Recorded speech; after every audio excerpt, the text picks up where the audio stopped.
श्री राम जय राम जय जय राम श्री राम जय राम जय जय राम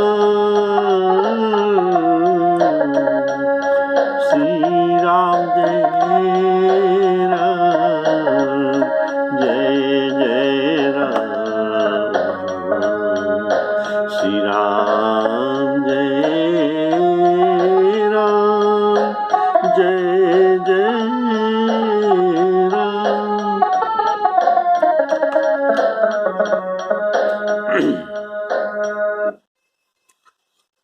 आदरणीय श्रोता बंधुओं को सादर सप्रेम राम राम कहकर राम कथा को स्वागत करता हूँ।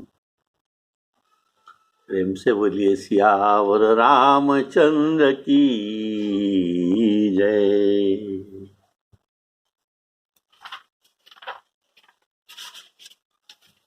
आपने सुन रहे थे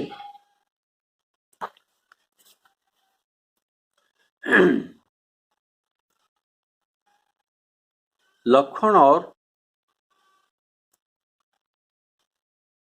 रावण का युद्ध चल रहा था। तो रावण के प्राण संकट आने पर ये ब्रह्मदिन सांगी अस्त्र लक्ष्मण जी के ऊपर फेंका और लक्ष्मण जी मूर्छित हो गए। तब हनुमान जी ने दूर से देखा कि रावण हनुमान जी को ये लक्ष्मण जी को उठाकर लेना चाहता है। तब हनुमान जी दूर से ही इनको कठोर वचन कहते हुए रावण के पास आए और आते ही रावण हनुमान जी के ऊपर एक मुष्टि प्रहार किया। तब हनुमान जी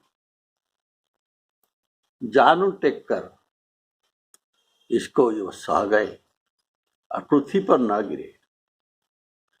तो इसके बाद हनुमान जी रावण पर एक वज्र समान गुस्सा मारा, जिससे रावण मूर्छित हो गया। बोलिए सियावर रामचंद्र की जय। देखिए ये जो युद्ध चल रहा है,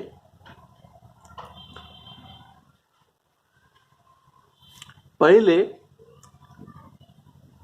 कुंभकर्ण का युद्ध के समय हनुमान जी ने कुंभकर्ण पर प्रथम ही मुष्टि प्रहार किया था, पर कुंभकर्ण मूर्छित नहीं हुआ था। कुंभकर्ण मूर्छित तो नहीं हुआ था। तब मारुत सुत मुठिका हन्यो पर्यो धरणी व्याकुल शिर धुन्यो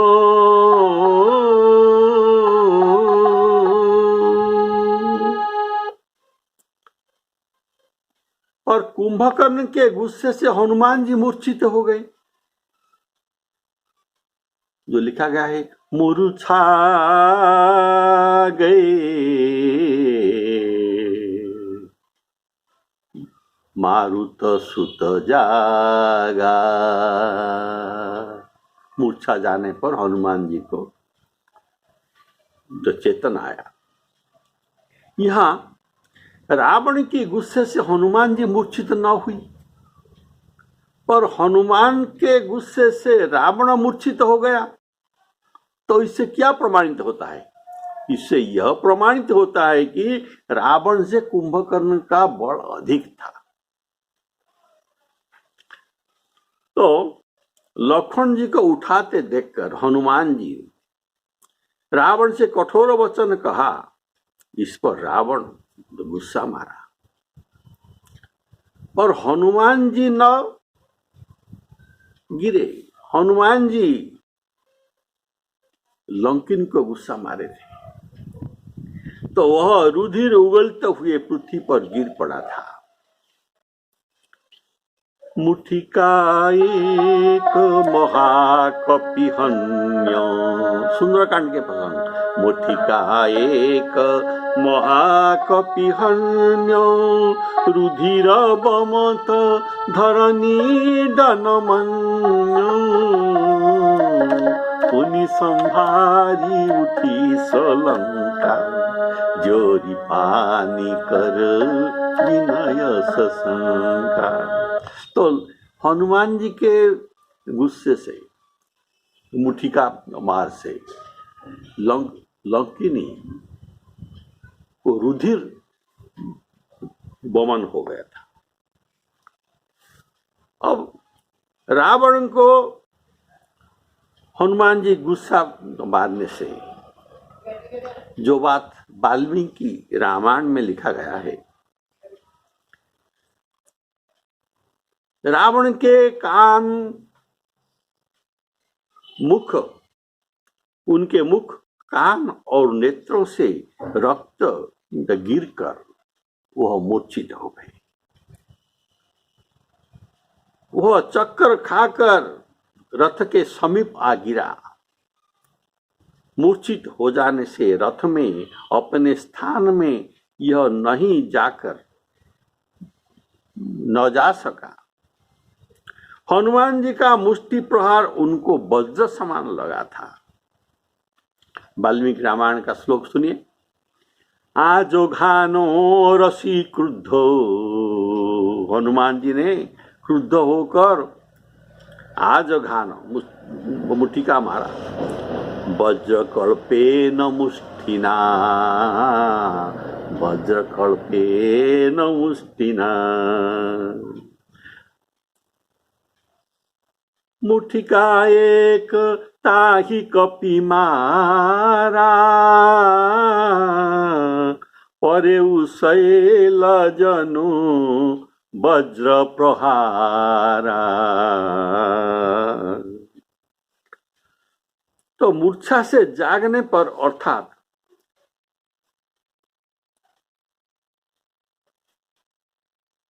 ये तेजस्वी रावण बोला, हे बानर, सावास, आपने पराक्रम से हमारे शत्रु वीर, तुम प्रशंसनीय हो। अपने पराक्रम से मैं तुम्हें प्रशंसा करता हूं। अथा स्वस्य महातेजा रावणो वाक्यम अब्रवीत। महातेजा रावण वाक्यम अब्रवीत, यह वाक्य कहा। क्या कहा? साधु वानर वीर्येण, हे वानर, साधु साधु, श्लाघनयोषि में रिपु, मैं तुमको प्रशंसा करता हूं। रावण, ऐसा वाल्मीकि रामायण में लिखा गया है। तो मूर्छागे बहोरी सो जागा, रावण जागृत हुआ और कपि बल विपुल सराहन लागा। रावण के ऐसे कहने पर हनुमान जी बोले, क्या उत्तर दिए? हे रावण, हमारे पराक्रम को तुम जो प्रशंसा करते हो, मैं उससे धिक्कार करता हूं। हमारे पराक्रम को मैं धिक्कार करता हूं, जो तुम मेरे मानने पर भी जीवित हो। बोलिए सियावर रामचंद्र की जय। तो हनुमान जी कहे, दिग दिग मम पौरुष धिग मोहि, धिग धिग मम पौरुष धिग मोहि, जौ तेजियता रहे सुरद्रोही, धिग धिग धिग पौरुष मम पौरुष शिवद्रोही। ऐसा कहकर हनुमान जी लक्ष्मण जी को श्री रघुनाथ जी के पास ले आए। तो दशानन रावण यह देखकर आश्चर्य और भय को प्राप्त किया। मैंने लक्ष्मण जी को उठा न सका, लेकिन इतना हल्का से हनुमान जी कैसे उठा दिए। अस कही लक्ष्मण कहूँ कपिलायो, देखी दशानन विस्मय पायो। लक्ष्मण जी रावण से न उठे, रावण से न उठे, तो लक्ष्मण जी स्वयं न उठे, पर हनुमान जी से उठ गई। इसका कारण क्या है? इसका कारण अध्यात्म रामायण में वर्णित है। क्या? हनुमत सुहृतेन भक्त्या च परमेश्वर। हनुमान भक्ति भाव में परमेश्वर चिंता करते हुए, इसीलिए हनुमान जी के लिए लक्ष्मण जी हल्का हो गए। लघुत्वम गमतो देव गुरुणाम गुरु अपि अजः। ये लक्ष्मण जी अजन्मा, और ये गुरुणाम अपि गुरु, अर्थात भारी से भी भारी। ये इनके लिए, इनके भक्ति के कारण, हनुमान जी के भक्ति के कारण ये हल्का हो गए। लघुत्वम गमदेवो गुरुणाम गुरु अपि अजः। अर्थात ये अजन्मा और प्रकाश स्वरूप परमेश्वर श्री लक्ष्मण जी भारी से भारी होने पर भी हनुमान जी के लिए उनके सौहार्दता और भक्ति भाव के कारण अत्यंत हल्के हो गए। श्री लक्ष्मण जी के मूर्छित अवस्था में देखकर श्री रघुनाथ जी कहे कि हे तात। रघुनाथ जी नहीं घबरा गए, ये कहे कि हे तात लक्ष्मण, तुम अपने स्वरूप को स्वर्ण करो, अपने स्वरूप को स्वर्ण करो। तुम कौन हो, किस लिए आए हो, इसको तुम स्वर्ण करो। उसे स्मरण करते ही तुम्हारा मूर्छा विगत हो जाएगा और तुम्हारे मूर्छा लीला का अंत हो जाएगा। ये भगवान लक्ष्मण जी का मूर्छा लीला ही मानिए, मूर्छा लीला का अंत हो जाएगा। कारण वह ब्रह्मदेव की दी हुई कराल शक्ति थी, वह चिकित्सा के वस्तु नहीं है। इनका शक्ति जिनको लगा, ये चिकित्सा के द्वारा ये उपशम नहीं हो सकता। अतः वह चिकित्सा के वस्तु नहीं थी, स्वरूप ज्ञान से ही वह शक्ति दूर हो सकती है और वह स्वस्थ हो सकती है। लक्ष्मण जी को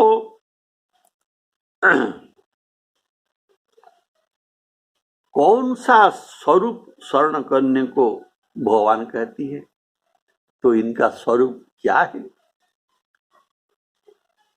तो मानस में वर्णन किया गया है। तुम कृतांत भक्षक सुरत्राता, तुम कृतांत भक्षक सुरत्राता, यह लक्ष्मण जी का स्वरूप है। तो कृतांत अर्थात काल, कृतांत का अर्थ है काल। तुम तो ये काल के भी भक्षक हो, अर्थात तुम काल नहीं हो, काल का भक्षक अर्थात काल से भी अकाल हो, अकाल का भी काल हो। कारण लक्ष्मण जी अपने को काल समझ रहे थे। रावण को कहा ना, मोहि बिलोकु तोर में काला, अरे मोही बिलोकू तोर में काला।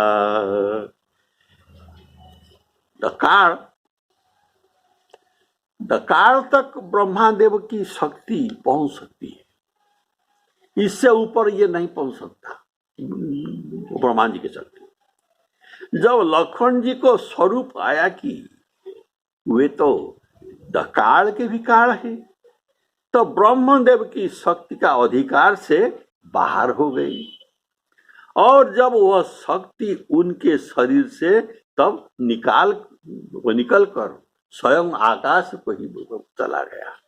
बोले सियावर रामचंद्र की जय। श्री रामचंद्र जी ये है भुवनेश्वर कालहू कर काला।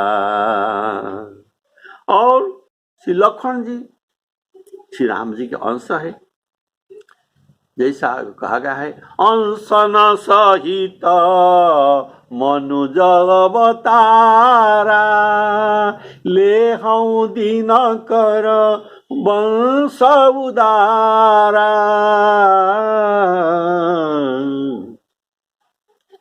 तो लक्ष्मण जी राम जी के अंश है,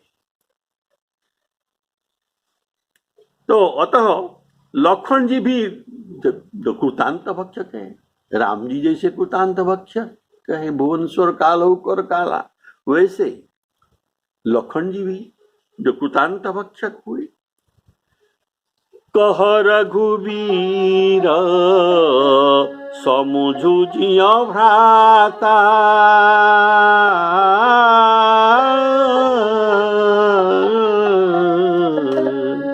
कह रघुवीर समुझो जिया भ्राता, तुम कृतांत भक्षक सुरत्राता।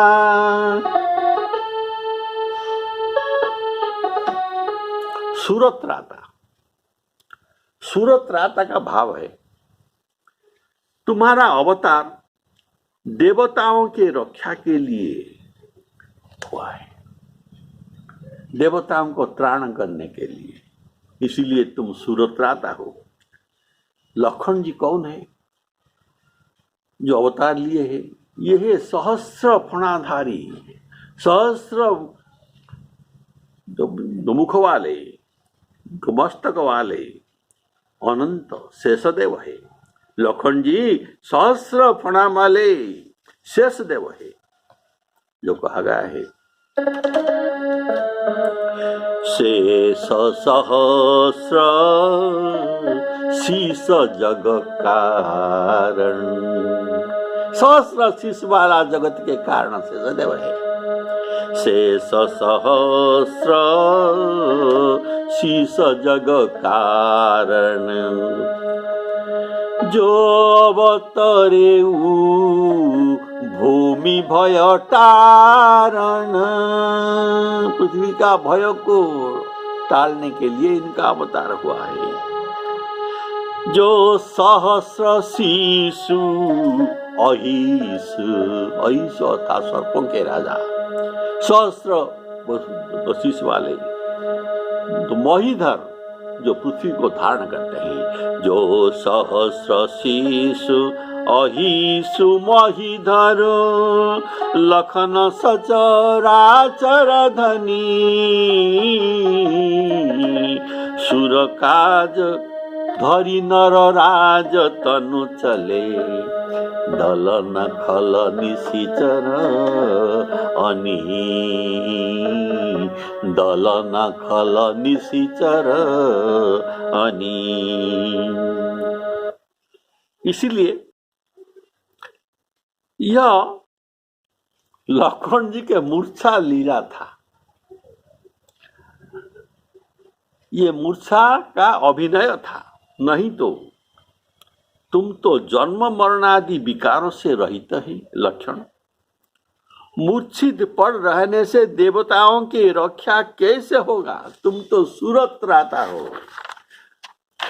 बोलिए श्यावर रामचंद्र की जय। प्रभु के वचन सुनते ही कृपाल सी लक्ष्मण जी उठकर बैठ गए। वे फिर कोदन और बाण लेकर दौड़े और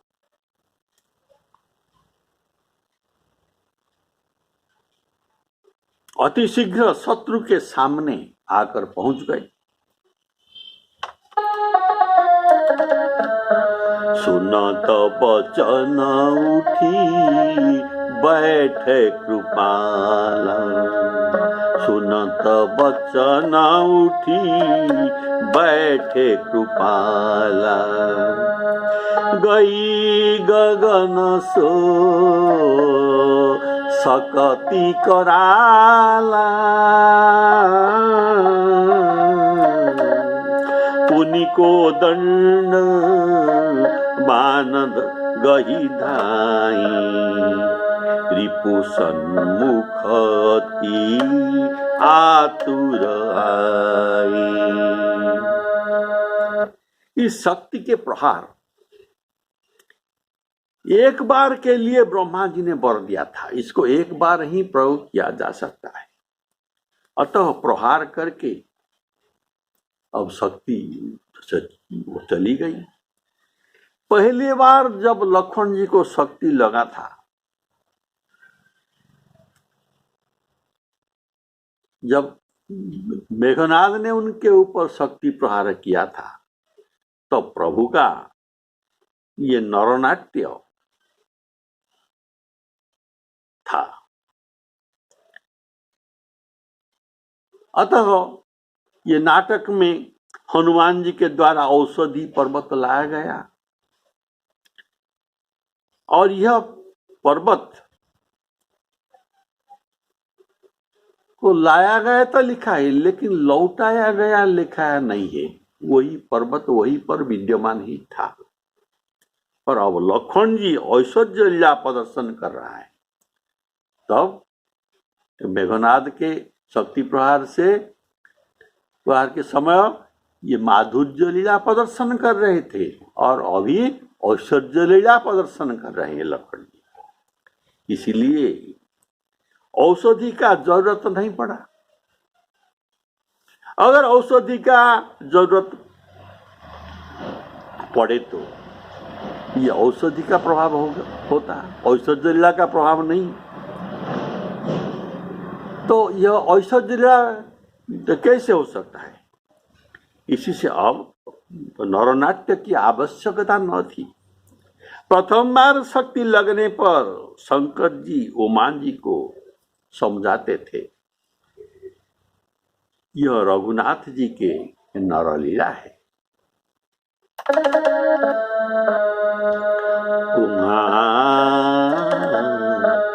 उमा करत रघुपति नरलीला, उमा करत रघुपति नरलीला। और कहा कि उमा एक अखंड रघुराई,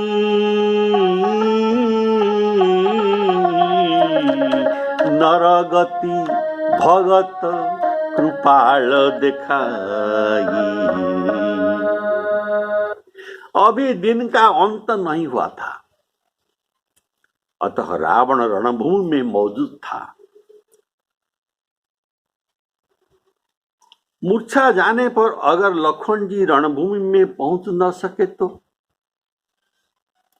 क्या होता? रावण अपना जय समझ लेगा। अतः तुरंत धनुबाण धारण करके लक्ष्मण जी रणभूमि में पदार्पण हो गए। लक्ष्मण जी ने शीघ्रता से फिर रावण के रथ को चूरमार कर दिया, सारथी को फिर मारा, उसे व्याकुल कर दिया।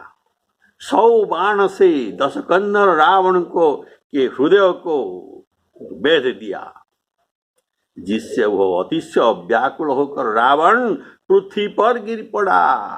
तदनंतर ये सारथी दूसरा रथ से उसको रावण को डालकर तुरंत लंका को ले गया। रघुवीर श्री राम जी के प्रताप युक्त तो भाई श्री लक्ष्मण जी महाराज फिर आकर प्रभु के चरण में प्रणाम करने लगे। बोले श्यावर रामचंद्र की जय। और वहां लंका में दशानन तो पहुंचा। फिर उनका जागृत होने पर ये कुछ यज्ञ करने लगा तो मानस वक्ता कहते हैं रावण अत्यंत मूर्ख है, अज्ञानी और हठी है। अज्ञानी और हठी है। वह हठवश श्री राम जी से विरोध करके भी विजय चाहता है। श्यावर रामचंद्र की जय। आतुर बहोरी विभंजी संदन,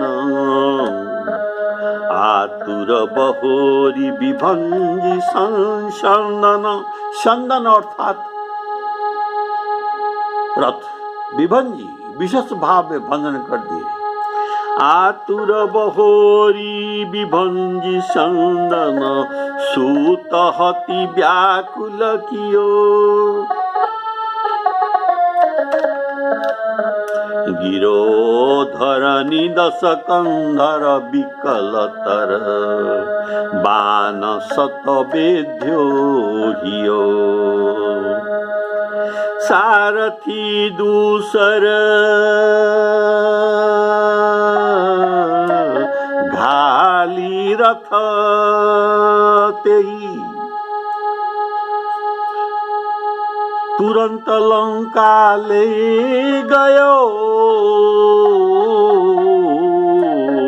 रघुवीर बंधु प्रताप पुंज, बहुरी प्रभु चरणनी नयो। चरणनी नयो, चरण में प्रणाम किया। उहाँ दशानन जागी करी, करे लाग कछु यज्ञ, करे लाग कछु यज्ञ। राम विरोध विजय सह, सठ हठ बस अति यज्ञ। सठ हठ बस अति यज्ञ। रथ टूट जाने पर दूसरा रथ लाया गया, यह बात यहां नहीं कहा गया है। अतः जितनी देर में हनुमान जी लक्ष्मण जी को उठा लाकर गए और फिर आए, इतने में दूसरी रथ पर सवार होकर रावण आया। अब लक्ष्मण जी स्वस्थ होकर युद्धभूमि में गए। रावण के हृदय पर फिर 100 बाण मारे। मारने पर वह रावण मूर्छित हो गया। तब उनका सारथी उन्हें तुरंत लंका पर ले गए। यहां तुरंत शब्द प्रयोग करने का भाव क्या है? इसका भाव है कहीं लक्ष्मण जी रावण से बदला लेने के लिए इसे उठाकर अपनी शिविर में ले जाए तो गड़बड़ हो जाए। इसलिए तुरंत, जितना तुरंत हो सके उसको दूसरे रथ में बैठाकर लंका ले गया। सारथी दूसर घालिते ही, सारथी दूसर घालिते ही, तुरंत लंका ले गयो।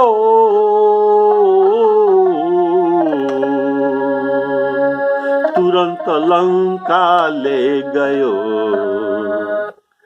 लंका जाने पर रावण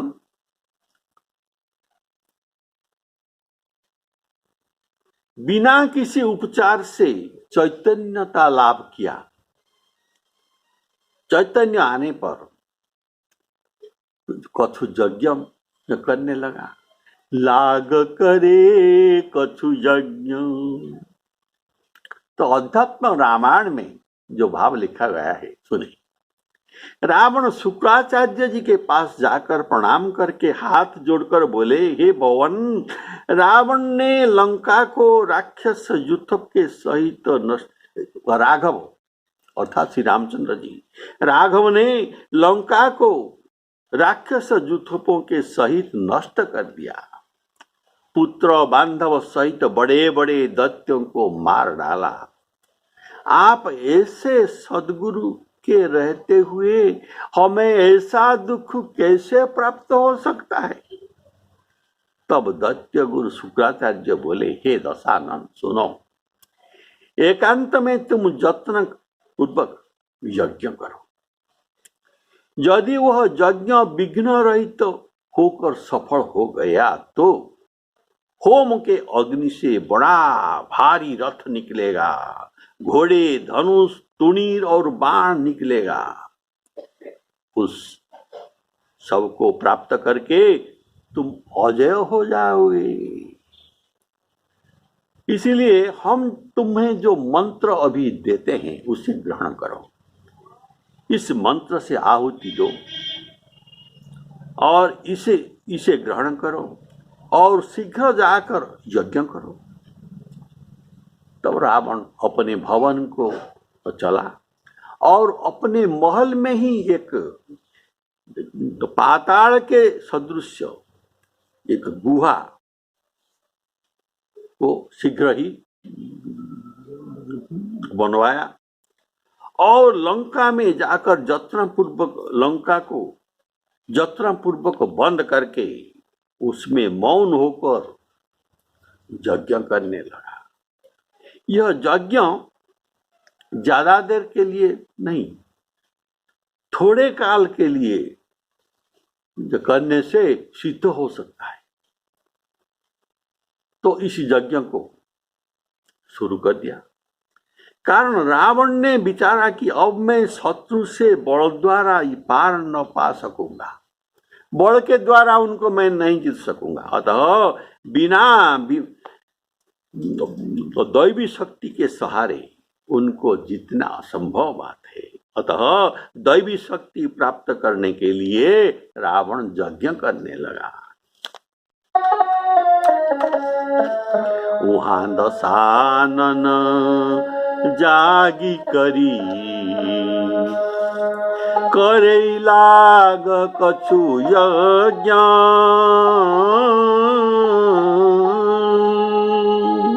रावण हठवश राम जी से वैर किया है, लिखा है ना, तो मैं जाई बैरी हठी करऊं।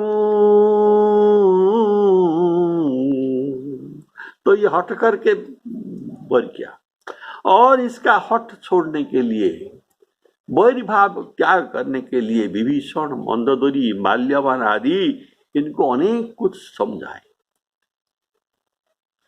राम जी के साथ वैरी भाव, विरोध भाव को त्याग करो, और वह हठवश उनका एक भी न माना। देखिए मंदोदरी कितना समझाया।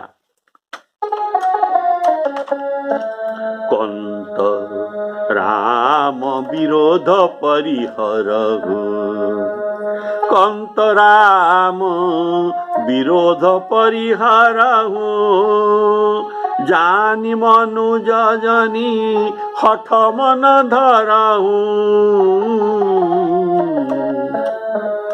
और जो राम विरोधी विरोध करता है उनका कुशल कहीं नहीं, कभी नहीं हो सकता।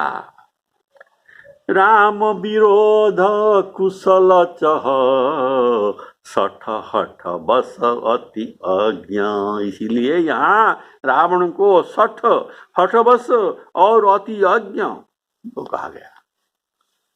तो विभीषण को गुप्तचर ने ये यज्ञ का समाचार दिया, तो विभीषण ने जाकर तुरंत राम जी को ये बात समझाया और राम जी रात में तो ये बात सुने, सवेरे होते ही बड़ा बड़ा वही योद्धाओं को, कपियों को भेजा उनका यज्ञ विध्वंस करने के लिए। ये बात आप अगली एपिसोड में सुनेंगे।